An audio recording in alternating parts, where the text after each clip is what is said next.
Donald Trump just announced that he's expanding travel restrictions on 6 other countries, 4 of which are in Africa. This is a very racist policy, but Africa is also a very big continent, so why did he pick on these countries specifically? Well, I want to look at 3 of these 4 countries, which are part of a group called the Alliance of Sahel States. These countries include Burkina Faso, Mali, and Niger. And this group is engaging in a anti-imperialist politics and foreign policy. They have, for instance, kicked out foreign Western military bases, such as those operated by the French and the Americans, and they're also engaging in wealth distribution. They're, for instance, renationalizing mines that were operated by foreign Western companies, taking ownership of it and making sure that more of the wealth goes to Africans rather than elite Americans and Europeans, as well as Canadians too. And this is something that actually scares the United States and Europe very much, because the Alliance of Sahel States, these are countries with lots of gold and other resources, but what's even more startling is that it's actually quite successful in what it's doing.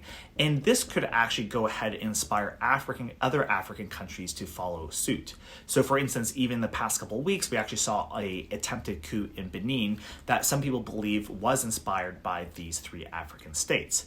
So the United States and Europe, they've engaged in, for instance, sanctions, they've engaged in psychological operations and propaganda. For instance, there's been this media campaign that's claimed that Mali is about to fall at any moment to, Al-Qaeda extremists. And while the situation there is quite serious, this is not the case. And they're trying to engage in all this propaganda and these material effects against these countries, but it is not working. So what Donald Trump has done is he's gone ahead and now imposed travel restrictions, not just on the government, but actually everyone from these countries.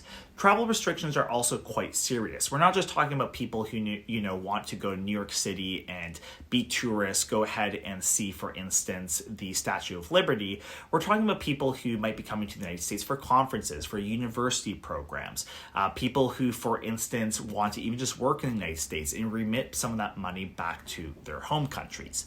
Now, the way Donald Trump is justifying this, it's quite laughable. One of the things he says is these countries have illegitimate or documents that are often illegitimate because of the bureaucracy there. I'm an immigration lawyer. I think most countries actually have a pretty good system, even those that are quite poor. So I think this is complete nonsense. The other thing, though, I also want to say about this is that Donald Trump's also justifying it by talking about how chaotic these countries are, the terrorism and etc. Well, let's not forget that the biggest sponsors of terrorism are actually Gulf countries, countries like the United Arab Emirates and Saudi Arabia, yet he's not imposing restrictions on those countries because they're, of course, allies of the United States. Needless to say, this is quite serious, but of course, Africa is fighting back and will continue to do so. I hope you enjoyed this video.